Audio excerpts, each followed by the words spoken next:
वानर रामायण के महत्वपूर्ण पात्रों में से एक हैं। रामायण में वर्णित अनुसार वानर मनुष्यों की विशेष प्रजातियां हैं जो बंदरों की तरह दिखती थीं। रामायण में कभी भी वानरों का वानर के रूप में उल्लेख नहीं किया गया। ये प्रजातियां भारत के दक्षिणी भाग में प्रमुख थीं और थाईलैंड सहित दक्षिण भारत पर शासन करती थीं।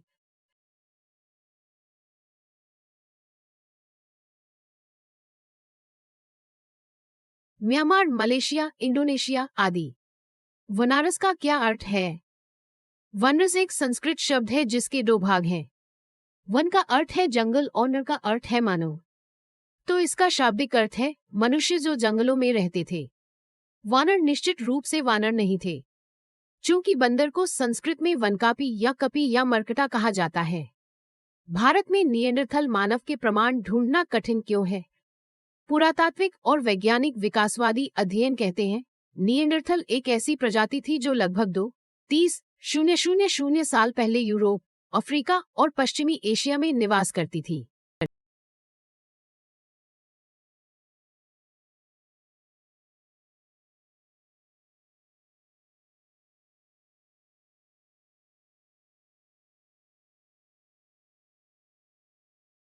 निएंडरथल मानव के पास एक हाइपोइड हड्डी थी जो उन्हें बोलने और बहुत करीब से इंसानों की तरह दिखने में सक्षम बनाती थी।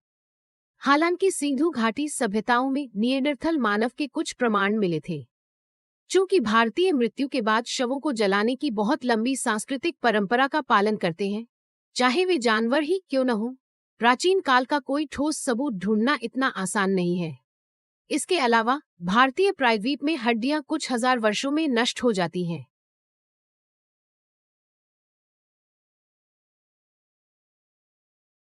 इससे भारत में निएंडरथल मानव के निशान ढूंढना और भी मुश्किल हो गया है। रामायण में उल्लिखित विवरण पूंछ की विशेषताओं को छोड़कर निएंडरथल के मानवशास्त्रीय आधुनिक विवरण से मेल खाता है। वानरस और निएंडरथल दोनों के माथे झुके हुए, बालों वाले शरीर, उभरी हुई जबड़े की हड्डियां आदि थीं।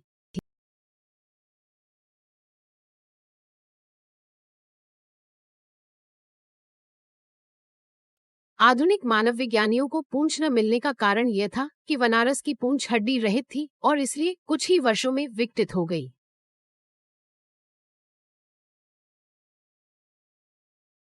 यदि आप वानर साम्राज्य किष्किंधा का वर्णन पढ़ेंगे तो पाएंगे कि यह स्पष्ट रूप से जुड़े हुए भूमिगत पहाड़ी गुफाओं के नेटवर्क जैसा दिखता है।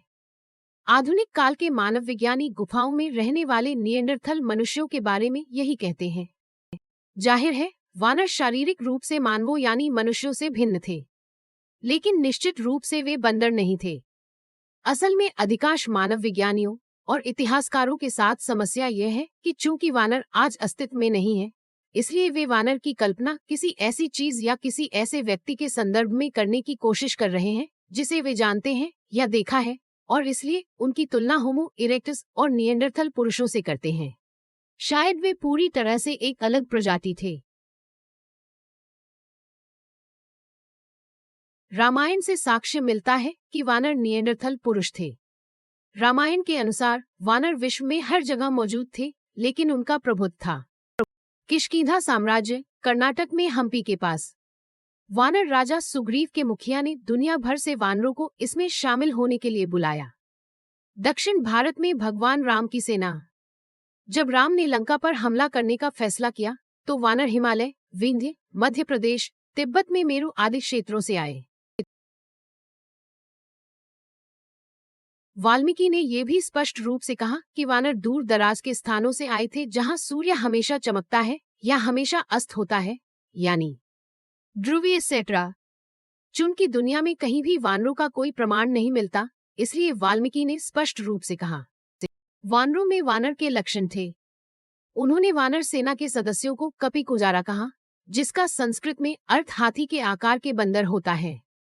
उन्होंने ये भी कहा कि वानर सामान्य छोटे बंदरों की तरह नहीं थे, बल्कि बंदरों की एक अलग प्रजाति थे, जिनमें निएंडरथल पुरुषों की तरह मजबूत शरीर और बंदरों के लक्षण थे।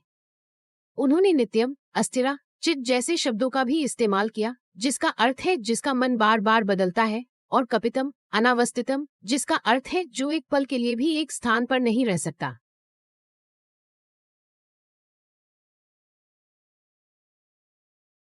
ये दोनों गुण बंदर के लक्षण दर्शाते हैं। रामायण में भालू जैसे मानव यति के बारे में भी बताया गया है। रामायण में जामवंत नाम के एक भालू जैसे दिखने वाले मनुष्य का जिक्र है, जो दुनिया के अन्य हिस्सों के यति के समान है। यति को हिममानव के नाम से भी जाना जाता है। कहा जाता है कि ये दुनिया के बर्फीले इलाकों में पाए जाते हैं। ऐसे पात्रों पर आधारित कई कहानियां हैं, हालांकि उनकी उपस्थिति साबित करने के लिए कोई जीवाश्म नहीं मिला है। संस्कृत में भालू को भालुका कहा जाता है और इसलिए जामवंत निश्चित रूप से भालू नहीं थे, लेकिन भालू के बहुत करीब दिखते थे, जैसे वानर बंदरों के समान होते हैं। महाभारत से प्रमाण मिलता है कि वानर निएंडरथल पुरुष थे।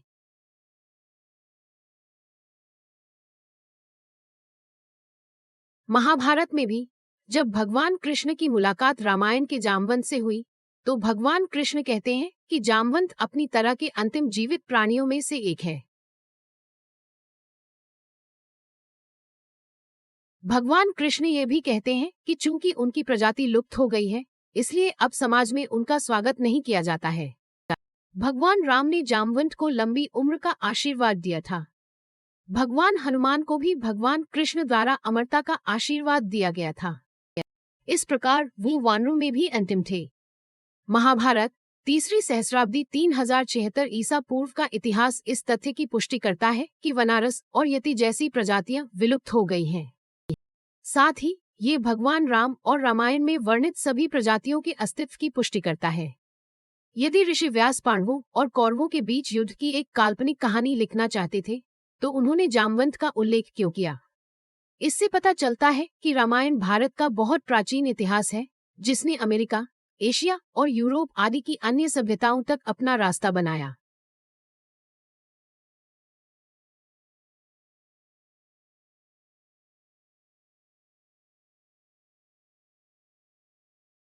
रामायण और महाभारत भारतीय इतिहास हैं, पौराणिक कथाएं नहीं। रामायण और महाभारत को प्राचीन ऐतिहासिक अभिलेखों में इतिहास कहा जाता है, कहानियां नहीं। 18 पुराण अर्थात प्राचीन काल की कथा भी महाभारत में वर्णित विवरण की पुष्टि करते हैं। और रामायण, वाल्मीकि या ऋषि व्यास ने कभी नहीं कहा कि वे कहानियां लिख रहे हैं। भौगोलिक स्थानों, खगोलीय डेटा और कालानुक्रमिक क्रम आदि का विवरण देने की कोई आवश्यकता नहीं है। काल्पनिक कहानियों में प्राचीन भारतीयों में कहानियां लिखने की परंपरा कभी नहीं थी, क्योंकि उनके पास वास्तविक जीवन के नायकों की कभी कमी नहीं थी। रामायण और महाभारत में कोई विरोधाभास नहीं है। कुछ पश्चिमी लेखकों ने रामायण को विरोधाभासी घोषित कर दिया, सिर्फ इसलिए कि वाल्मीकि ने एक स्थान पर वानरों को वानर और दूसरे स्थान पर वानर जैसे मनुष्यों को संदर्भित किया है। ये किसी भी बात का खंडन नहीं करता है। बुद्ध तत्व भी है और ग्रह भी। इसका दोहरा अर्थ है और इसलिए इसका प्रतीकवाद स्थिति पर निर्भर करता है। आधुनिक विज्ञान रामायण और महाभारत पर विश्वास क्यों नहीं करता? मनुष्य रामायण की ऐतिहासिकता का अनुमोदन नहीं कर सकते, क्योंकि इसमें चेतन गिद्धों, बंदरों आदि के बोलने की बात कही गई है। ये सभी उल्टे विकास को दर्शाते हैं, अर्थात प्राचीन मानव वर्तमान मानव से अधिक उन्नत एवं जागरूक थे। इसके अलावा भारतीय धर्मग्रंथ युगों के गिरते स्तर के बारे में बताते हैं और इसलिए कलयुग, वर्तमान युग में मनुष्य आध्यात्मिक और सचेत रूप से कम उन्नत हैं। यह वह तथ्य है जिसे वैज्ञानिकों के लिए पचाना मुश्किल हो रहा है, क्योंकि उनका मानना है कि वे सभी पूर्ववर्ती मनुष्यों की तुलना में श्रेष्ठ और अधिक उन्नत हैं। अधिकांश वैज्ञानिकों के साथ समस्या यह है कि वे हर चीज को मौजूदा सिद्धांतों में फिट करने की कोशिश करते हैं, और अगर उन्हें कोई ऐसी चीज मिलती है जो वर्तमान परिदृश्य में फिट नहीं बैठती है, तो वे उसे त्याग देते हैं। पहली शताब्दी ईस्वी में पृथ्वी को स्थिर ब्रह्मांड का केंद्र माना जाता था, लेकिन आज बिना केंद्र वाले ब्रह्मांड को अत्यधिक विस्तार कहा जाता है। लोग आमतौर पर कहते हैं कि हम अंधविश्वास या धर्म का पालन करते हैं, लेकिन ऐसे कई वैज्ञानिक सिद्धांत हैं जो पूरी तरह से बकवास हैं और कुछ सदियों पहले इन्हें सच माना जाता था। विज्ञान पर विश्वास करें, लेकिन इस तथ्य को समझें कि वैज्ञानिक पुस्तकों में लिखी गई हर चीज सिद्ध विज्ञान नहीं है। वैदिक संस्कृति विश्व में सर्वत्र विद्यमान थी। वैदिक संस्कृति के साक्ष्य रूस, यूरोप और अमेरिका तक में पाए जाते हैं। हाल ही में रूस में 1500 साल पुरानी विष्णु मूर्ति की खुदाई की गई थी। कोई गलत दावा करता है कि वैदिक संस्कृति केवल भारत में ही थी। वैदिक ग्रंथों में भूगोल केवल भारत ही नहीं बल्कि संपूर्ण पृथ्वी को कवर करता है। वैदिक ग्रंथ में आर्कटिक क्षेत्र को इलावृत वर्ष कहा गया है, लेकिन आज आर्कटिक क्षेत्र को इस नाम से कोई नहीं जानता। सभी यूरोपीय भाषाओं की भाषाई जड़ें संस्कृत में हैं। अन्य पश्चिमी लेखकों ने गलत तथ्यों और आर्य आक्रमण सिद्धांत जैसे झूठे सिद्धांतों को दिखाने की पूरी कोशिश की, लेकिन अंततः सच्चाई सामने आ गई और वैदिक सभ्यता भारत की मूल निवासी साबित हुई है। भारतीय प्राचीन ग्रंथों को छोड़कर अन्य कोई भी ग्रंथ 10,000 वर्ष से अधिक के इतिहास की चर्चा नहीं करता है।